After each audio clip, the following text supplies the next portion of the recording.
Hello, my first and second graders. Today's video is for both first and second grade. So if you got a brother or sister in the grade, you can team up and work together. Welcome to PBL. Hopefully last week, second grade had fun looking at animal feet.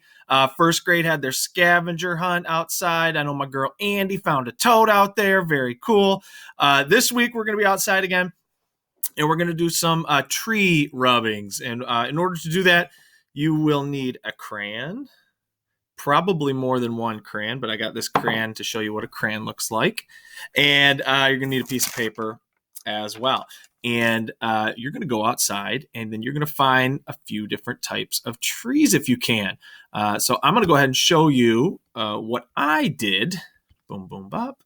Let me open. This is the first tree I went to, and it was actually the most difficult one. It's an oak tree.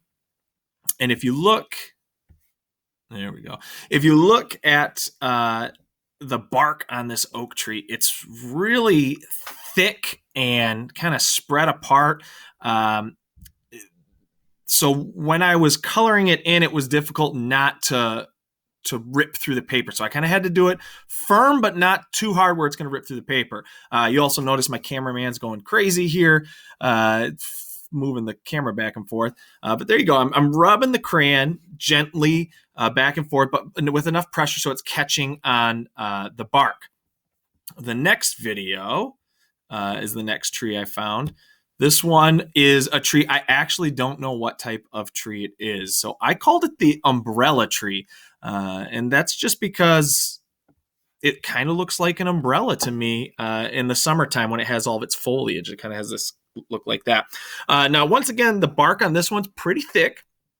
So I push hard, but not too hard. I think I do rip a hole just a little bit in my paper on this one, but I did a pretty good job. And if you look closely, you can kind of see that where it gets darker is where it's catching on those pieces of bark. Let's go ahead to my third tree here. This is a maple tree. And the maple tree's bark was a lot smoother, so I could actually press down a lot harder as I was coloring on this. You can see this one goes pretty fast, and it's got just a bunch of little dots in there. You can see the crayon flew through the screen because I was going so fast.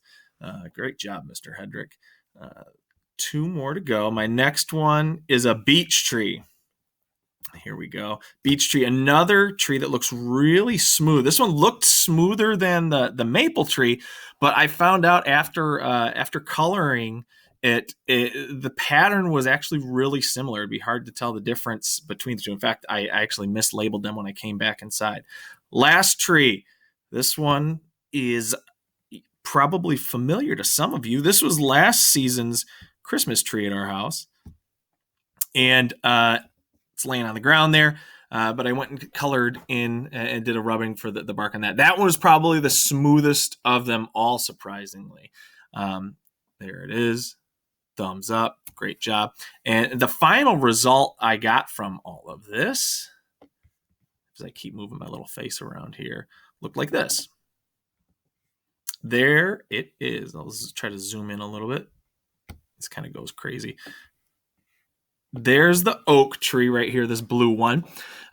You can see the dark patches right here and how far apart they are spread. This whole area in between is an area where the bark dips down and there's a valley. Similar with the umbrella tree, and once again, it's not called an umbrella tree, and I'm going to do a little research, and that's going to be my mission this week, is to figure out the name of that tree. But you can see it's got some big valleys in here, but then it's got some also areas where it's a little closer together. That giant oak tree definitely had the biggest bark, but the umbrella tree was next. Down here we have the beech and the maple. And if you look close, you can see where Mr. Hedrick mislabeled them. I had to erase and then fix that. There's the beech tree here in green. It kind of looks like a bunch of dots close together. We got the maple tree here in purple. Also, it looks like a bunch of dots close together, very similar. And then the last but not least, over here we have the Christmas tree, and that is real smooth. But then we have some just little dots here and there to kind of show that it does have some rough spots, but a very smooth bark. So go ahead, take a pencil or say crayon, enjoy this week.